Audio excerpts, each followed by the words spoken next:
तो फिल्म की शुरुआत रेमोना के फार्म हाउस को दिखाते हुए होती है, जहां वो अपनी बेटी और बेटे के साथ रहती है। रेमोना इस टाइम एक वीडियो देख रही थी, जिससे हमें पता चलता है कि रेमोना और उसके हस्बैंड ने बहुत प्यार से ही ये फार्म हाउस बनाया था और इसकी एक एक चीज को मैनेज किया था। रेमोना ये वीडियो देखकर दुखी थी क्योंकि उसके हस्बैंड की डेथ हो गई थी एक एक्सीडेंट में, जिस एक्सीडेंट में रेमोना की भी टांगे चली गई थी। इस एक्सीडेंट ने रेमोना को मेंटली भी बिल्कुल तोड़ के रख दिया था, यहाँ तक कि वो अब अपने घर और बच्चों पे भी सही से ध्यान नहीं दे पा रही थी, जिसकी वजह से उसके घर के हालात काफी खराब हो चुके थे। यहाँ तक कि घर का सारा छोटा बड़ा काम टेलर करता था। इसके बावजूद भी रेमोना का बिहेवियर इन लोगों के साथ सख्त रहता था। रेमोना रोज उठते ही बस एक चीज कहती है, गिव मी स्ट्रेंथ। फिर जब वो कमरे से बाहर आती है तो देखती है कि टेलर ने ज्यादातर काम तो कर लिया था, लेकिन घर की बहुत सारी चीजें खत्म हो गई थी। घर में लाइट भी चली गई।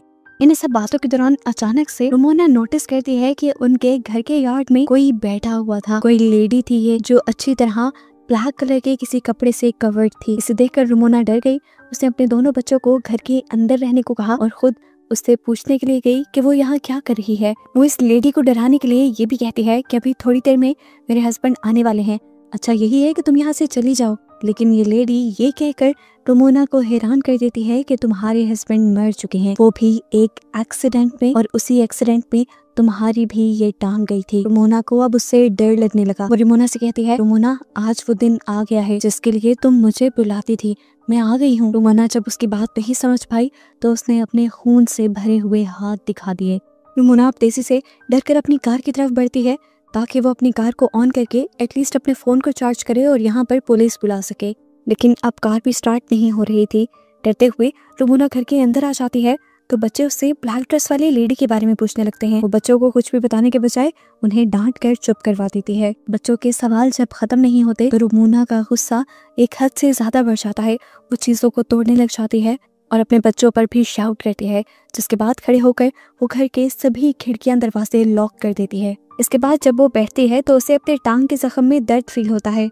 वो देखती है कि वहाँ एक स्टिच निकला हुआ था। रेमोना नोटिस करती है कि वो औरत थोड़ा सा इनके घर के करीब हो गई है। ये देखते हुए वो सोचती है कि वो अपने डॉग चार्ली को घर के अंदर ले आए, लेकिन जब वो बाहर गई तो उसने देखा कि उनका डॉग भी वहाँ नहीं था।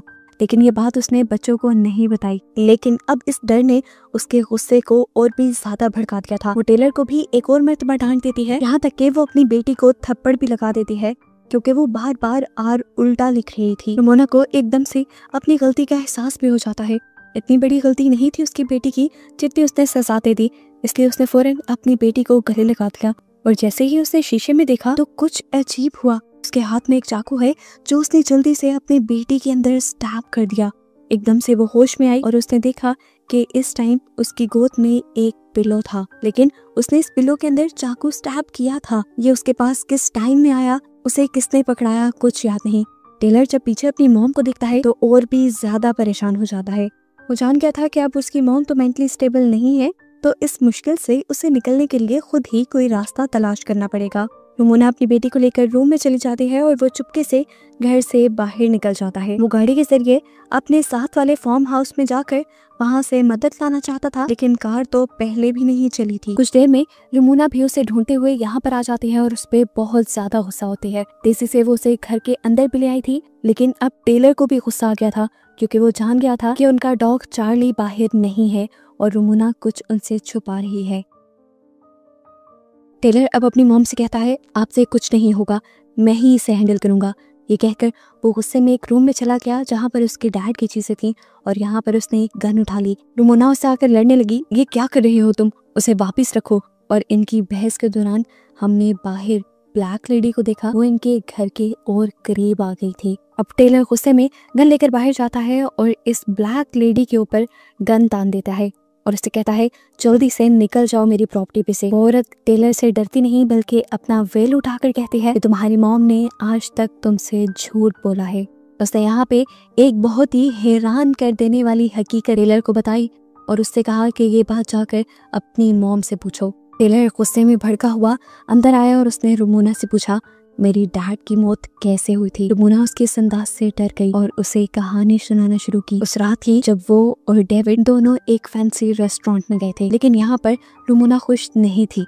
उसे फार्म हाउस में रहने का बिल्कुल मज़ा नहीं आ रहा था, क्योंकि यहाँ पर बहुत सारे काम करने पड़ते थे। हालांकि यहाँ पर भी डेविड उसी की ख्वाहिश पर शिफ्ट हुआ था। सिटी की 9 to 4 वाली जॉब और उसके बाद घर की लाइफ उसे बोर लगती थी। अब जब सब यहाँ पे आ गए थे, सब यहाँ सेटल हो गए थे, खुश थे, तो एक रुमोना ही नाखुश थी। अब वो यहाँ से भी कहीं और शिफ्ट करना चाहती थी, लेकिन डेविड साफ मना कर देता है, क्योंकि इतनी जल्दी शिफ्टिंग और सबका सेटल होना पॉसिबल ही नहीं। इनकी अच्छी खासी बहस होती है और ये लोग इसके बाद होटल से निकल जाते हैं।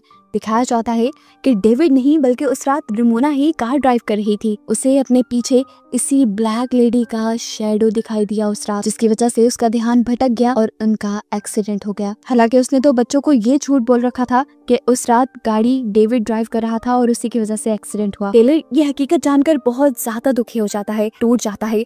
उसके अंदर भी नेगेटिविटी ज्यादा होने लगती है और ऐसे बाहर बैठी हुई लेडी का असर इनके घर पे और ज्यादा होने लग जाता है। और इस दौरान हमें दिखाया गया कि इस लेडी का शैडो बड़ा होता जा रहा था।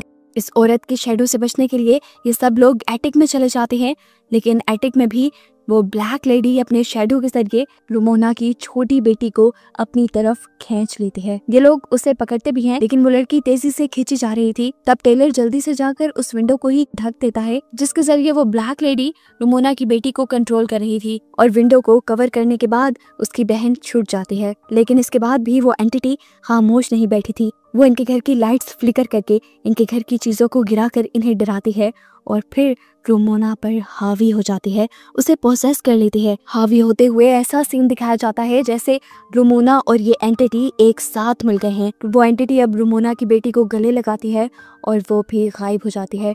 टेलर अपनी आंखों से देखता रहा और कंफ्यूज हो गया। वो अकेला ही यहाँ खड़ा रह गया था। उसकी मॉम और बहन को इस एंटिटी ने एकदम से गायब कर दिया था। तभी अचानक पीछे से रुमोना अपना लाइटर लिया है यहाँ पर। अब रुमोना और टेलर दोनों मिलकर रुमोना की बेटी को ढूंढने लग जाते हैं और ऐसा करते हुए रुमोना एक ऐसे कमरे में चली जाती है जो कमरा उसे उसका पास्ट दिखा रहा था, जिसमें उसे डेविड भी नजर आया।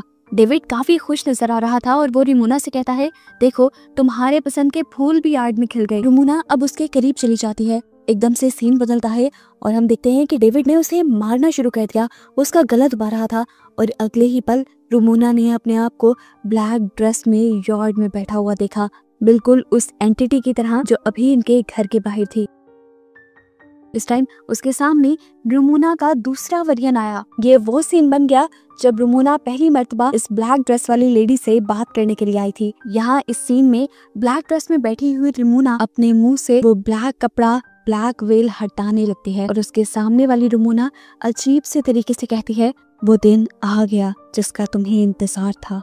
सीन अब यहाँ से कट होता है और रुमोना दोबारा अपने आप को एटिक में देखती है, जहाँ उसके दोनों बच्चे मौजूद थे। ये लोग वापस नीचे उतरते हैं तो उसके सामने वो ब्लैक ड्रेस वाली लेडी आ जाती है, जिसे देखकर रुमोना डर जाती है और उसके ऊपर गन तान देते हैं। तो ये लेडी कहती है, मैं खुद से यहाँ नहीं आई, तुमने मुझे बुलाया है। हर सुबह तुम उठ के कहती थी, गिव मी द स्ट्रेंथ। तुम अपने आप को अपनी जिंदगी को खत्म करने के लिए ताकत मांगती थी और अब मैं तुम्हारे पास आ गई हूँ। यहाँ पर रुमोना अब इस लेडी के साथ अकेली रह जाती है। लेडी अब रुमोना को भड़काती है अपने आप को खत्म करने के लिए। वो उसकी गर्दन के ठीक नीचे बंदूक रख देती है और उसे चलाने को फोर्स करने लग जाती है। और अगले सीन में हम रुमोना को सही सलामत उसी रूम से बाहर निकलता हुआ देखते हैं। बच्चे पूछते हैं कि वो औरत कहाँ गई। रुमोना कहती है कि अब वो औरत यहाँ पर नहीं आएगी, मैंने उसे भगा दिया है और मैंने अपने अंदर इतनी हिम्मत पैदा कर भी ली है कि अगर वो अगली मर्तबा यहाँ आ भी गई तो मैं उससे लड़ पाऊंगी। ये लोग अब दोबारा घर के अंदर जाने के लिए पड़ जाते हैं और इसी टाइम पे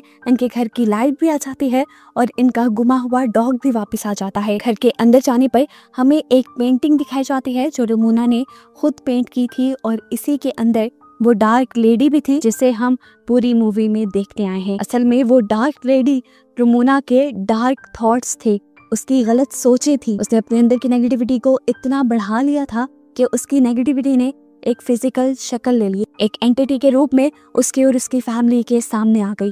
आखिर में जब रुमोना उस कमरे से बाहर निकली तो असल में वो अपनी गलत सोचों से, अपनी नेगेटिविटी से बाहर निकल आई थी, जिसकी वजह से वो एंटिटी भी खत्म हो गई और ये लोग भी सेटल हो गए। और बस इन्हीं को दिखाते हुए ये कहानी यहाँ खत्म हो जाती है।